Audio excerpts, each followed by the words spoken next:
مکرم جناب ناظرین صاحب، صدر صاحب، پردہ نشین خواتین اور میرے دینی بھائیوں، السلام علیکم ورحمۃ اللہ وبرکاتہ۔ الحمدللہ الحمدللہ وکفی وسلام علی عباده الذین اصطفی، اما بعد فاعوذ باللہ من الشیطان الرجیم، بسم اللہ الرحمن الرحیم۔ زمانے کی جہالت کا عالم تو دیکھ اقبال، زمانے کی جہالت کا عالم تو دیکھ اقبال، ان کی چادریں بے جان قبروں پر اور زندہ عورتیں بے حجاب پھرتی ہیں۔ وقال النبی صلی اللہ علیہ وسلم وقرن فی بیوتکن ولا تبرجن تبرج الجاہلیۃ الاولی واقمن الصلاۃ وآتین الزکاۃ واطیعن اللہ ورسولہ، صدق اللہ العظیم، اعان الناظر والمنظور الیہا۔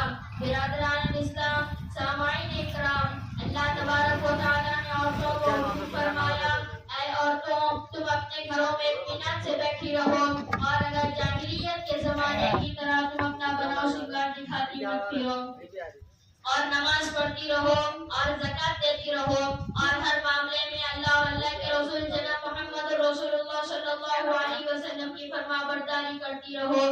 لیکن آج کی عورتوں کا بالکل عجیب حال ہو گیا ہے۔ شریعت کچھ کہتی ہے، اللہ اور اللہ کے رسول کچھ کہتے ہیں، اور عمل کچھ ہے۔ اللہ تبارک و تعالیٰ نے فرمایا وَقَرْنَ فِي بُيُوتِكُنَّ، اے عورتوں تم اپنے گھروں میں اطمینان سے بیٹھی رہو، وَلَا تَبَرَّجْنَ تَبَرُّجَ الْجَاهِلِيَّةِ الْأُولَىٰ، اور اگر جاہلیت کے زمانے کی طرح تم اپنا بناؤ سنگار دکھاتی مت پھرو۔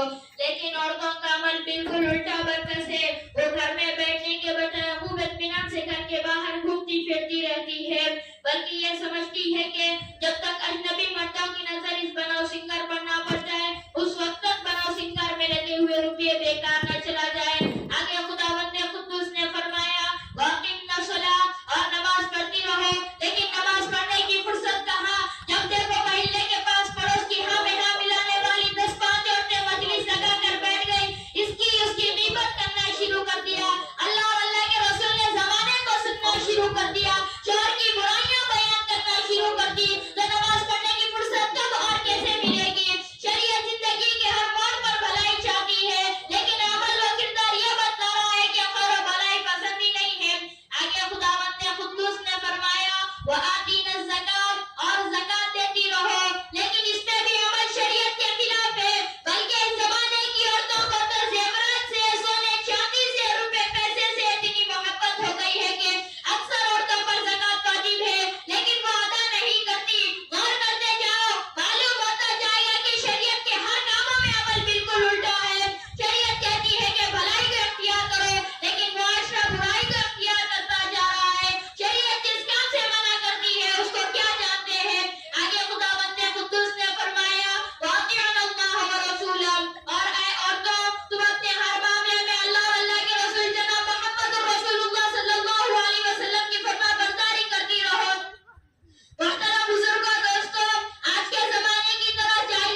علیہ وسلم نے بیان فرما دی. اس لیے پردے کو محض مولوی ملاؤں کی ٹینکی اور ڈھکوسلا قرار دینا یا بدترین قسم کی جہالت یا بدترین قسم کی بے باکی جس کو بے شرمی اور بے حیائی کے ساتھ تعبیر کیا جا سکتا ہے. محترم بزرگوں، دوستوں اور میرے دینی بھائیوں، پردہ اور حجاب تمام انبیاء کرام علیہ السلام کے زمانے کا ایک مشترکہ حکم رہا ہے اور تمام انبیاء کرام علیہ السلام کے شریعتوں میں فرض رہا ہے، جس کو کسی زمانے میں بھی روا نہیں رکھا گیا. سیدنا حضرت آدم علیہ السلام سے لے کر خاتم الانبیاء جناب محمد رسول اللہ صلی اللہ علیہ وسلم تک اس بات کو کسی زمانے میں بھی درست نہیں سمجھا کہ عورت اور مرد میں کھلم کھلا اختلاف اور میل ملاپ ہو. یہ تو انبیاء کی شریعت اور ان کی مذہب کی باتیں تھیں. پردہ اور حجاب کا سب سے پہلا حکم حضرت زینب بنت جحش کے نکاح کے وقت ہوا. یہ آیت تو اس موقع پر نازل یا ایھا الذین آمنوا لا تدخلوا بیوت النبی الا ان یؤذن لکم الی طعام غیر ناظرین اناہ ولکن اذا دعیتم فادخلوا فاذا طعمتم فانتشروا الآیہ، جس کی اصولی ہدایت اس طرح ہے: اے ایمان والو، تم نبیوں کے گھروں میں یوں ہی بغیر بلائے نہ جایا کرو، البتہ اگر وہ تم کو کھانے کے لیے بلائے تو اجازت دے کر جاؤ. اس طرح نہیں کہ کھانا تیار ہونے کے انتظار میں پہلے سے ہی جا کر وہاں بیٹھے رہو، بلکہ جب بلائے تب جاؤ. واقعتاً یہ بات نبی پاک صلی اللہ علیہ وسلم کو تکلیف دے رہی تھی، پھر بھی اخلاقاً یہ بات کہتے ہوئے شرماتے تھے. اللہ پاک حق بات کہنے سے نہیں شرماتے. آگے خداوند قدوس نے فرمایا: اگر تم کو پیغمبروں کی بیویوں سے کوئی چیز مطلوب ہو تو پردے کی آڑ سے طلب کرو، کیونکہ تمہارے اور ان دونوں کے لیے یہ زیادہ پاکیزہ ہے. صحابہ اکرام نے حضرت زینب بنت جحش کے نکاح کے بعد ولیمے کے موقع سے حضور کے گھر میں اڈا ڈال دیا اور عورتوں اور مردوں کو کھلے کھلا اختلاط اور میل ملاپ سے منع کیا گیا. محترم سامعین اکرام، قرآن کریم کی جاہلیت اور عورتوں کے تبرج و ظہور عرب کے شریف خاندانوں میں اور نیک لوگوں میں ذکر تھا. وہ بھی عرب کی شریف خاندانوں میں اور نیک لوگوں میں تھا. عرب کی شریف خاندانوں میں اس کو معیوب سمجھتے تھے. عرب کی پوری تاریخ اس موقع پر نازل. خود ہندوستان ہندو دھرم میں اور دوسرے مشرکانہ مذہب میں اس باتوں کو درست نہیں سمجھا کہ عورتوں اور مرد کے درمیان کھلا کھلا اختلاط اور میل ملاپ گوارا نہیں تھا.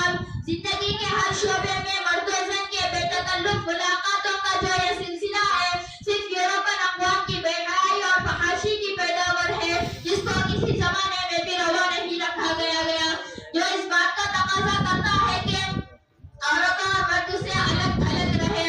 محترم سامعین اکرام، چنانچہ حضرت عقبہ بن عامر کہتے ہیں کہ محمد رسول اللہ صلی اللہ علیہ وسلم نے ارشاد فرمایا: خبردار، عورتوں کے پاس تنہائی میں جانا اور تنہائی میں ملنا بہت بڑا جرم ہے.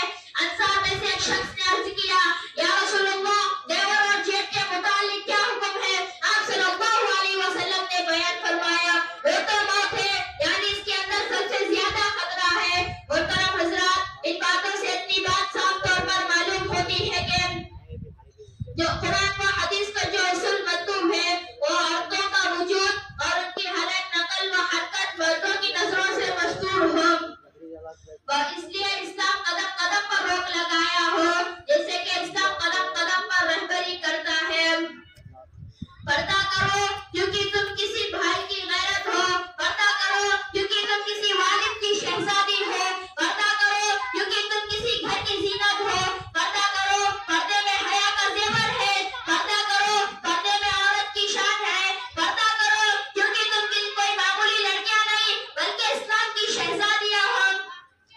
جب فرشتے پوچھیں گے پردہ کیوں نہیں کیا، تب انہیں بھی کہہ دینا: my life, my rules. پردہ لازم ہے تم پر اے بنت حوا، پردہ لازم ہے تم پر اے بنت حوا، کہ چاہے ساری دنیا اندھی ہی کیوں نہ ہو جائے. دعا کرے کہ خداوند قدوس ان تمام خرابیوں اور بے پردگی کو مٹانے کی توفیق دے. اللہ تبارک و تعالی ہمارے گھروں میں پردے کی رواج کو عام فرمائے. آمین. وآخر دعوانا الحمد للہ رب العالمین.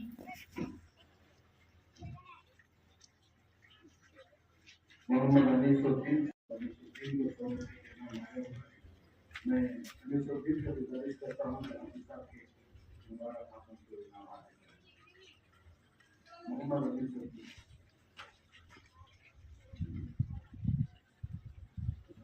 اب میں اس کے بعد تقریر کرنے کے لیے محمد صاحب کو دعوت دوں گا۔ انشاءاللہ اس کے بعد تقریری پروگرام تھوڑی دیر کے لیے رکھے گا۔ اس کے بعد ایک مکالمہ تو میں محمد صاحب کو دعوت دے رہا ہوں تقریر کرے۔ انشاءاللہ تقریر کے بعد ایک مکالمہ ہوگا۔